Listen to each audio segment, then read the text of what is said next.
Selamat sore Ibu, perkenalkan nama saya Muhammad Rizal dengan NIM 431230085. Hari ini saya akan mengerjakan UTS Manajemen PR.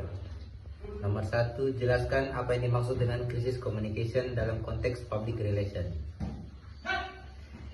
Krisis communication dalam konteks public relation. Krisis communication adalah strategi komunikasi yang dirancang untuk mengelola dan meminimalisir dampak negatif dari suatu krisis yang dapat mengancam reputasi, citra, dan operasional sebuah organisasi. Dalam konteks PR, krisis communication meliputi respon cepat dan tepat terhadap suatu krisis, pengelolaan informasi untuk mencegah penyebaran isu negatif, komunikasi transparan dengan berbagai pemangku kepentingan, dan upaya untuk melindungi dan mempertahankan citra organisasi. Nomor 2, sebutkan dan jelaskan jenis audiens atau publik yang dapat dijangkau oleh kegiatan public relation. Dua jenis audiens atau publik dalam public relation. Yang pertama adalah publik internal, adalah kelompok yang berada di dalam organisasi, contohnya karyawan, manajemen, dan pemegang saham. Komunikasi dilakukan untuk membangun motivasi, loyalitas, dan pemahaman tentang visi misi organisasi. Yang kedua, publik eksternal, adalah kelompok di luar organisasi yang memiliki kepentingan atau pengaruh, contohnya konsumen, media, masyarakat umum, pemerintah, dan mitra bisnis. Komunikasi difokuskan dalam bentuk citra positif dan membangun hubungan baik. Yang ketiga, dalam public relation, apa yang dimaksud dengan stakeholder analysis? Jelaskan pentingnya analisis ini. Stakeholder analysis dalam public relation. Stakeholder analysis adalah proses sistematis untuk mengidentifikasi, menganalisis, dan memahami berbagai kelompok atau individu yang memiliki kepentingan atau pengaruh terhadap suatu organisasi. Pentingnya analisis ini meliputi menentukan prioritas komunikasi, yang kedua memahami harapan dan kebutuhan berbagai pemangku kepentingan, yang ketiga mengembangkan strategi komunikasi yang tepat sasaran, yang keempat meminimalisir konflik potensial, dan yang kelima membangun hubungan yang harmonis dengan berbagai pihak.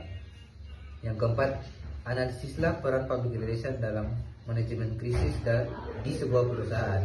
Bagaimana PR dapat membantu mengurangi dampak negatif terhadap citra perusahaan. Berikan contoh konkret dalam kasus yang pernah terjadi. Dalam public relation, peran public relation dalam manajemen krisis. Peran PR dalam manajemen krisis adalah menyusun rencana kontingensi krisis. Yang kedua, mengelola komunikasi selama krisis. Yang ketiga, melindungi reputasi perusahaan. Yang keempat, memelihara kepercayaan publik. Contoh konkret kasus Toyota di tahun 2009 sampai 2010 ketika Toyota menghadapi masalah keamanan dengan isu rem yang bermasalah. PR segera mengambil tanggung jawab, melakukan recall global.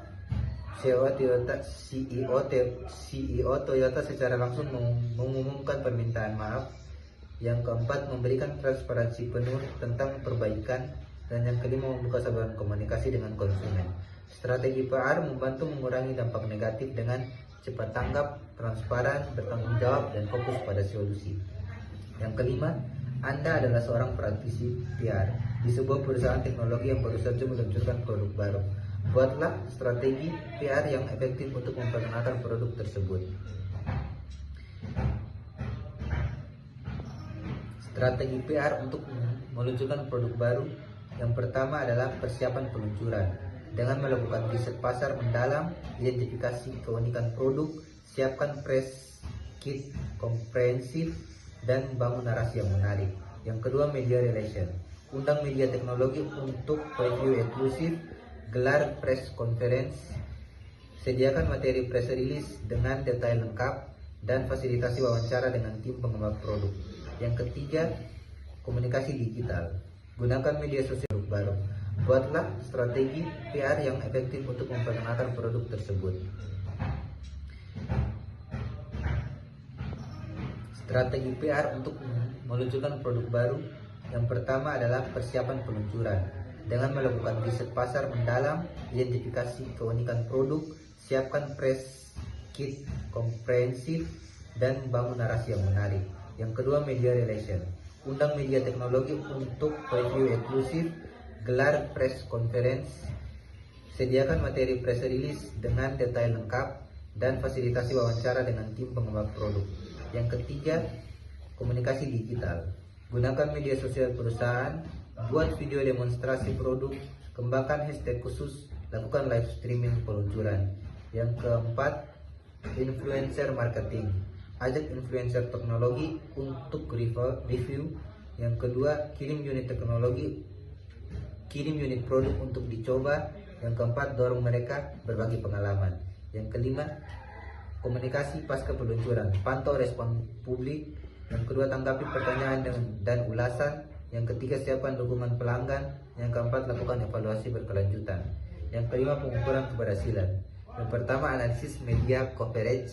Yang kedua, ukur engagement di media sosial. Dan yang ketiga, pantau penjualan dan respon. Strategi ini memastikan peluncuran produk terekspos luas, mendapat perhatian positif dan membangun antusiasme pasar. Sekian UTS saya hari ini. Terima kasih.